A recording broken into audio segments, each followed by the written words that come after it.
Hi hello అండి, welcome to my world of books and blogs. First time నా channel చూస్తున్నట్టయితే please subscribe చేసి పక్కన బెల్ ఐకాన్ని క్లిక్ చేయండి. దానివల్ల నోటిఫికేషన్ ఇమీడియట్గా వస్తుంది. రెండు మనసుల కలయిక 10వ భాగం. ఒకరోజు అజయ్ రేఖకు ఫోన్ చేస్తాడు. రేఖ కావాలనే ఎన్నిసార్లు కాల్ చేసినా లిఫ్ట్ చేయదు. అజయ్ రేఖతో మాట్లాడడానికి వస్తాడు. ఎందుకురా, నువ్వు కూడా నన్ను అవాయిడ్ చేస్తున్నావు, నువ్వు కూడా మాట్లాడవా అంటాడు. అప్పుడు రేఖ బాగా తిడుతుంది. ఏమనుకుంటున్నావు నువ్వు? అడిగినప్పుడు మాట్లాడాలి, లేదంటే లేదా? నువ్వు అసలు నా గురించి ఏమైనా ఆలోచించావా?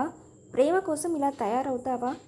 అమ్మా నాన్న నేను ఎవరూ అవసరం లేదా నీకు అని బాగా కోప్పడుతుంది. ఒకసారి నీకు నువ్వే ఆలోచించుకో. నువ్వు ఇంతకుముందు ఎలా ఉండేవాడివో ఇప్పుడు ఎలా ఉన్నావు అని చెప్తుంది. తరువాత అజయ్ బాగా ఆలోచిస్తాడు. చాలా బాధపడతాడు. నేను ఎందుకు ఇలా అయ్యాను అని. ఒక అమ్మాయి కోసం అమ్మా నాన్నని వీళ్ళందరినీ బాధ పెడుతున్నాను అనుకొని రియలైజ్ అవుతాడు. మళ్ళీ తిరిగి మునపటి అజయ్లా మారడానికి చాలా ట్రై చేస్తున్నాడు. తర్వాత రోజు నుంచి కాలేజీకి రావడం మొదలుపెట్టాడు. కాలేజీలో అజయ్ని చూడగానే జానుకి చాలా హ్యాపీగా అనిపిస్తుంది. అజయ్ కలవడానికి వెళ్తే అజయ్ కావాలని జానీని పట్టించుకోడు. అజయ్కి ఇంకా నా మీద కోపం తగ్గలేదు అని జాను అనుకుంటుంది. అయినా ఇది కూడా మంచిదేలే అనుకొని వెళ్ళిపోతుంది. ఒకరోజు స్రవంతి అరుణ్ దగ్గరికి వచ్చి తనని నిలదీస్తుంది. బావా, నువ్వు నన్ను పెళ్లి చేసుకుంటావా లేదా అని. అరుణ్ స్రవంతిని కోప్పడతాడు. ఏం మాట్లాడుతున్నావు నువ్వు? పెళ్ళి ఏంటి ఇప్పుడేంటి అంటాడు. నువ్వు ఇంకా జానుని మర్చిపోలేకపోతున్నావా? అక్కడేమో అజయ్ పిచ్చోడవుతున్నాడు, ఇటేమో నువ్వు పిచ్చివాడివై నన్ను పిచ్చిదాన్ని చేస్తున్నావు. ఇంకా ఎంతమంది జీవితాలతో ఆ జాను ఆడుకుంటుంది అని చెప్పి జానుని తిడుతుంది. అరుణ్కి బాగా కోపం వచ్చి స్రవంతిని కొడతాడు. స్రవంతి చాలా సీరియస్గా వెళ్ళిపోతుంది. తర్వాత అరుణ్కి కాల్ చేస్తుంది స్రవంతి సూసైడ్ చేసుకుంటుంది అని. కంగారుగా హాస్పిటల్కి వెళ్తాడు. స్రవంతి తన కోసం అరుణ్ వచ్చాని సంతోషపడేలోపు స్రవంతిని మళ్ళీ కొడతాడు. స్రవంతి ఏం అర్థం కాక ఏడుస్తూ చూస్తూ ఉంటుంది. అప్పుడు అరుణ్, ఏంటే పిచ్చిదానా, ఏమనుకుంటున్నావు? నాకు ఇలాంటివన్నీ నచ్చవని తెలుసు కదా, సూసైడ్ చేసుకుంటావా? నన్ను వదిలి ఎక్కడికి వెళ్తావు అంటాడు. అప్పుడు స్రవంతికి చాలా బాధగా అనిపిస్తుంది. నువ్వేగా నేను అక్కర్లేదు అన్నట్లు ఉంటున్నావు కదా అంటుంది. అప్పుడు అరుణ్, నా గురించి నీకు తెలుసు, నేనేమీ ఎక్స్ప్రెస్ చేయలేను. నువ్వు నా మరదలు, నా మీద నీకు, నీ మీద నాకు కాక ఇంకెవరికి హక్కు ఉంటుంది? ఇంత చిన్న విషయం తెలుసుకోలేకపోయావా?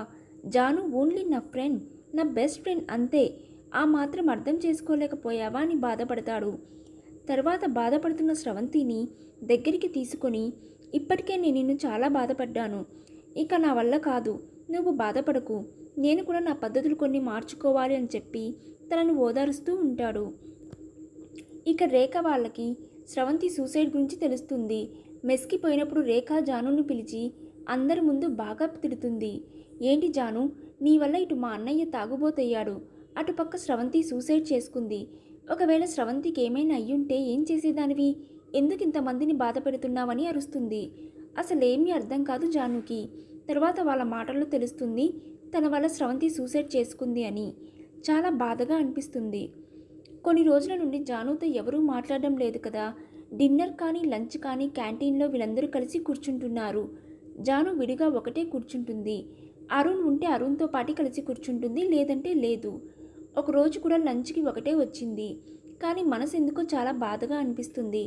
స్రవంతి ఎలా ఉందో అని అరుణ్కి ఫోన్ చేస్తుంటే లిఫ్ట్ చేయడం లేదు. ఒకవేళ వీళ్ళకు కూడా కోపం వచ్చిందేమో అనుకుంది మనసులో.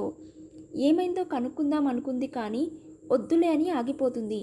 ఇంతలో ఎటో చూస్తూ నడుస్తూ ఉండగా టేబుల్ని కొట్టుకుంటుంది. కాలి బొటనవేలు దగ్గర బాగా బ్లీడింగ్ అవుతుంది. చితికిపోతుంది. అస్సలు నడవలేకపోతుంది. చిన్నగా వచ్చి కుర్చీలో కూర్చుంటుంది. రేఖ వాళ్ళందరూ చూస్తారు. రేఖకి చాలా బాధేస్తుంది. రేఖ లేచి జాను దగ్గరికి రాబోతుండగా పక్క వాళ్ళు ఆపుతారు. వద్దు రేఖ, వెళ్ళొద్దు అంటారు. దాన్ని అలా చూస్తుంటే మాకు బాధగానే ఉంది, కానీ దానికి మన ఇంపార్టెన్స్ ఏంటో తెలియాలి, మన వాల్యూ తెలియాలి, తన తప్పు తను తెలుసుకోవాలి అని ఆపుతారు. జాను బాగా ఏడుస్తూ కూర్చుంటుంది. అసలు లేచి నడవలేకపోతుంది. అజయ్ ఇంకా ఆగలేకపోయాడు. గబగబా తన దగ్గరికి వెళ్ళి బ్లడ్ తుడిచి తన కర్చీఫ్ తీసి కట్టుకడతాడు. థ్యాంక్స్ అని చెబుతుంది. పర్లేదు, నాలో ఇంకా మానవత్వం ఉంది, నీ ప్లేస్లో ఇంకా ఎవరైనా ఉన్నా నేను ఇలాగే రియాక్ట్ అవుతాను అని చెప్పి వెళ్ళిపోతాడు. ఇలా జరుగుతూ ఉండగా అరుణ్ వాళ్ళు తిరిగి వస్తారు. స్రవంతి వచ్చి జానుకి సారీ చెప్తుంది. సారీ జాను, నిన్ను చాలా అపార్థం చేసుకున్నాను. ఐఎమ్ సో సారీ అని చెప్తుంది. ఇలా రోజులు జరుగుతున్నాయి.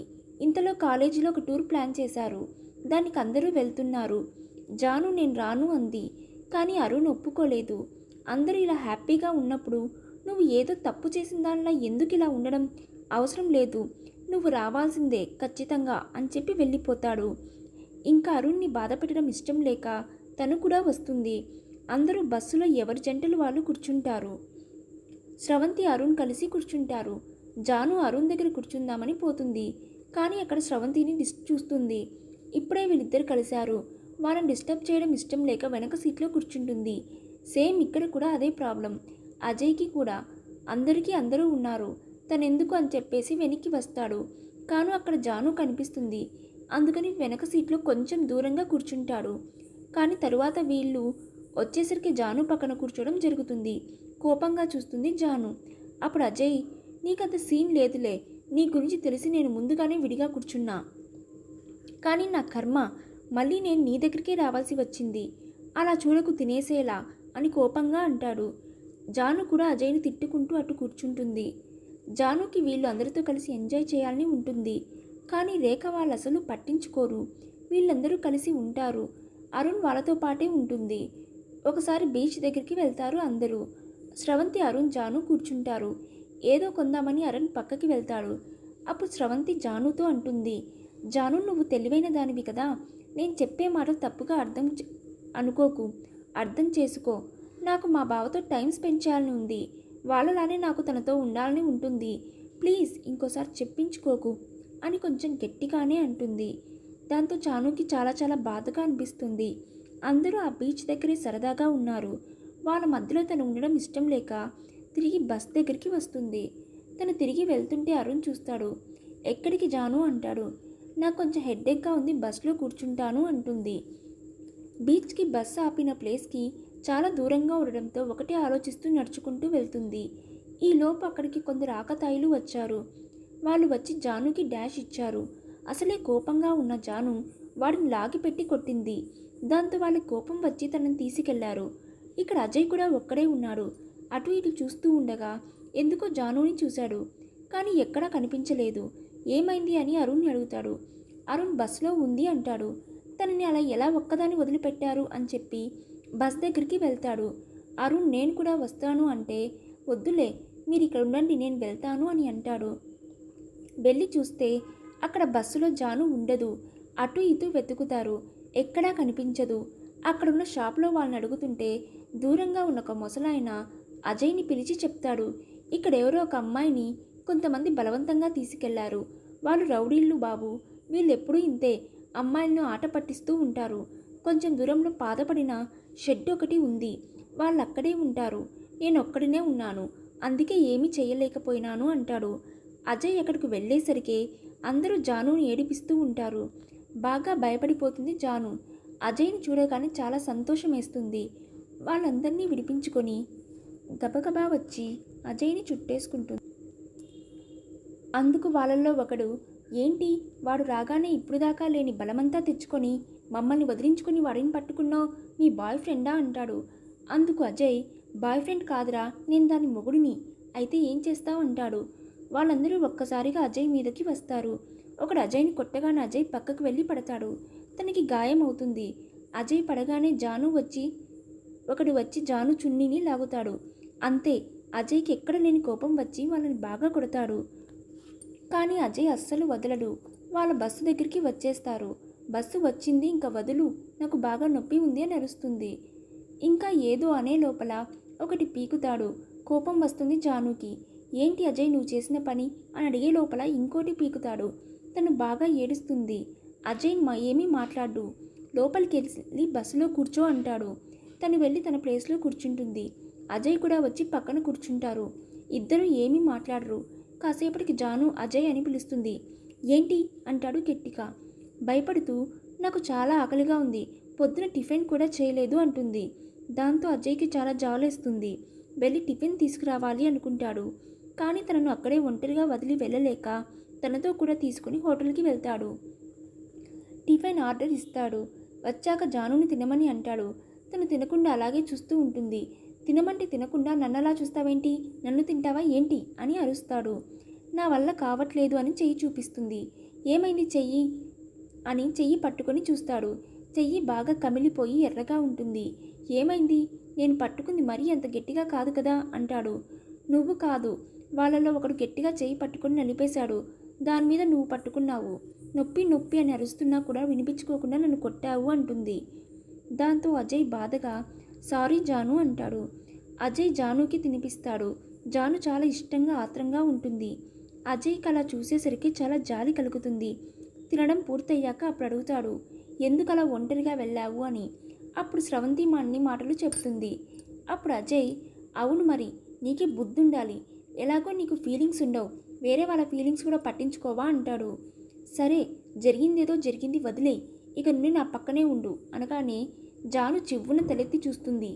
నీకంత సీన్ లేదని ముందే చెప్పాను కదా, నువ్వు ఒంటరే నేను ఒంటరే, మనిద్దరం వెళ్ళి వాళ్ళని డిస్టర్బ్ చేయడం ఎందుకు అని. అందుకే అంటున్నా, మళ్ళీ ప్రతిసారి వచ్చి కాపాడేంత ఓపిక నాకు లేదు అంటాడు.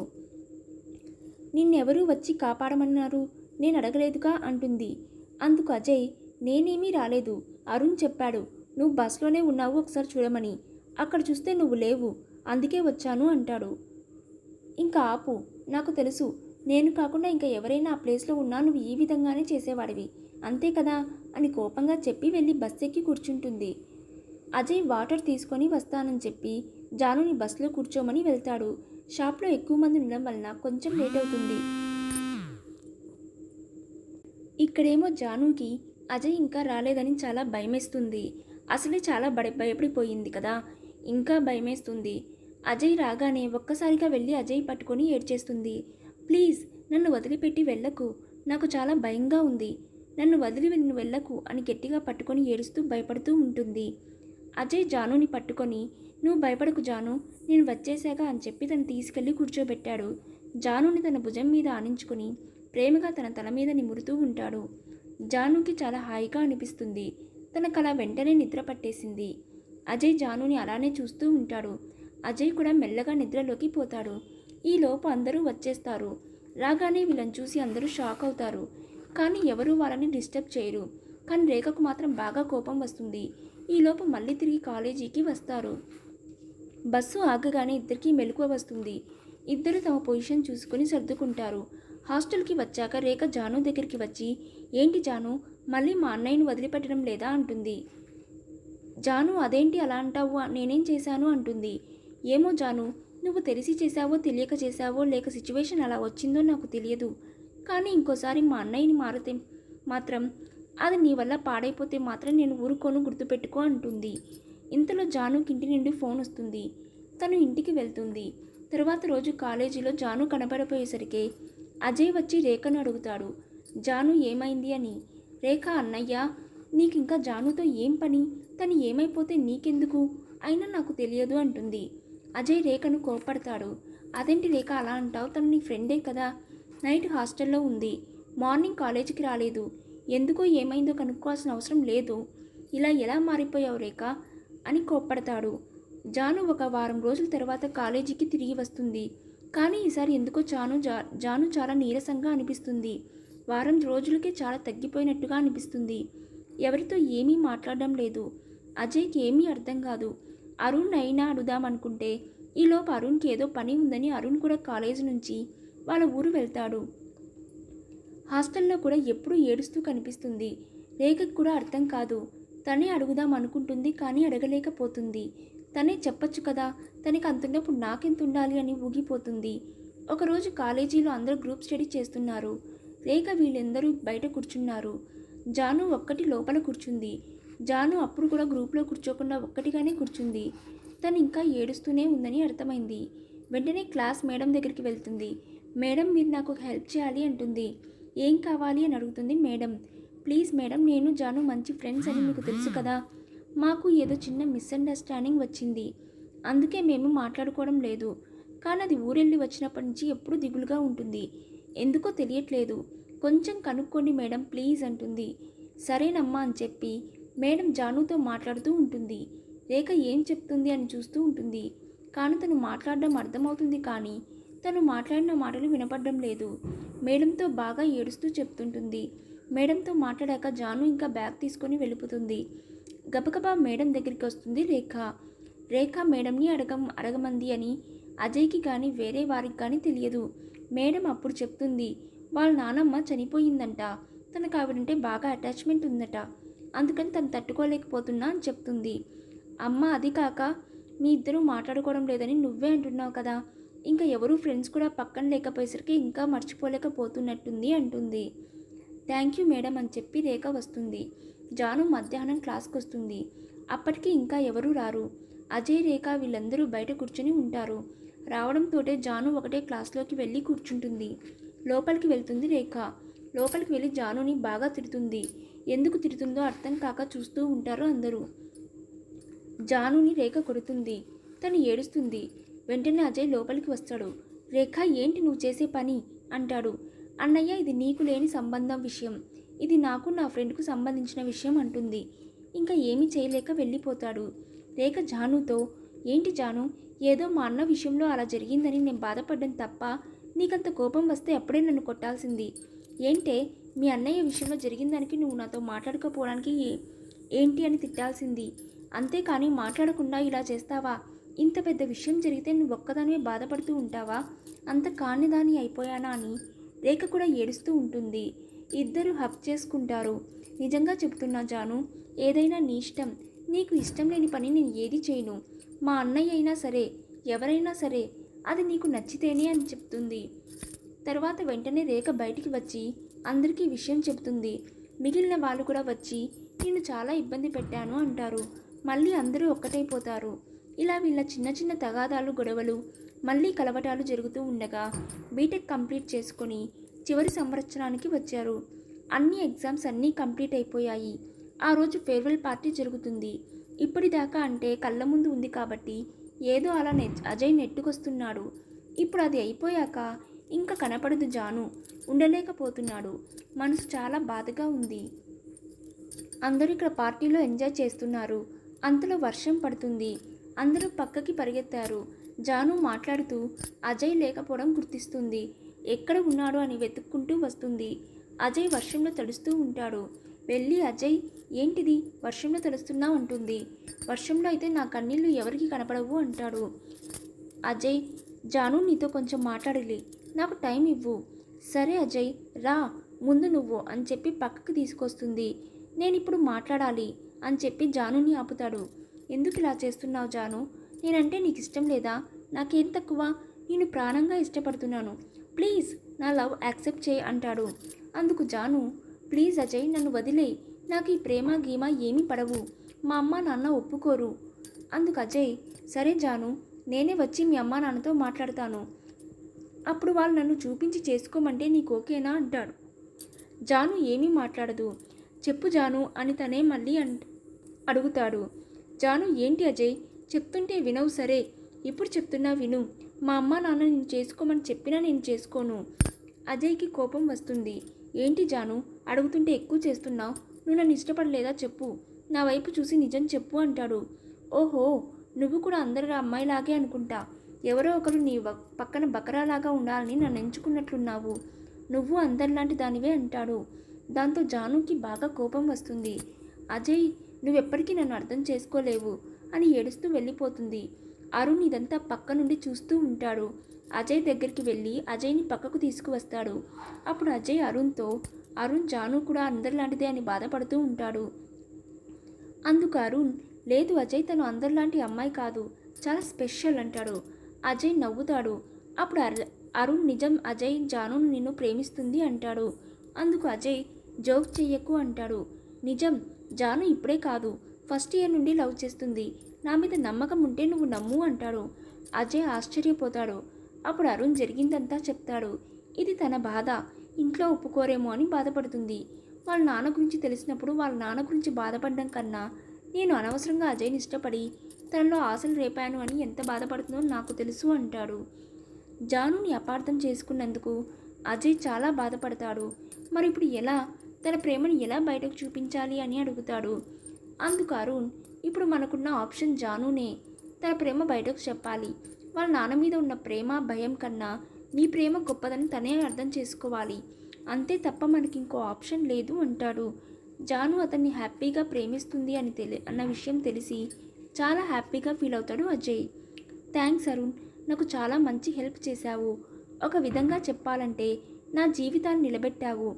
జాను ప్రేమని తనే బయటకు చెప్పేటట్లు నేను చేస్తాను. నాకు నమ్మకం ఉంది. ఈ విషయంలో నువ్వు కూడా నాకు హెల్ప్ చేయాలి.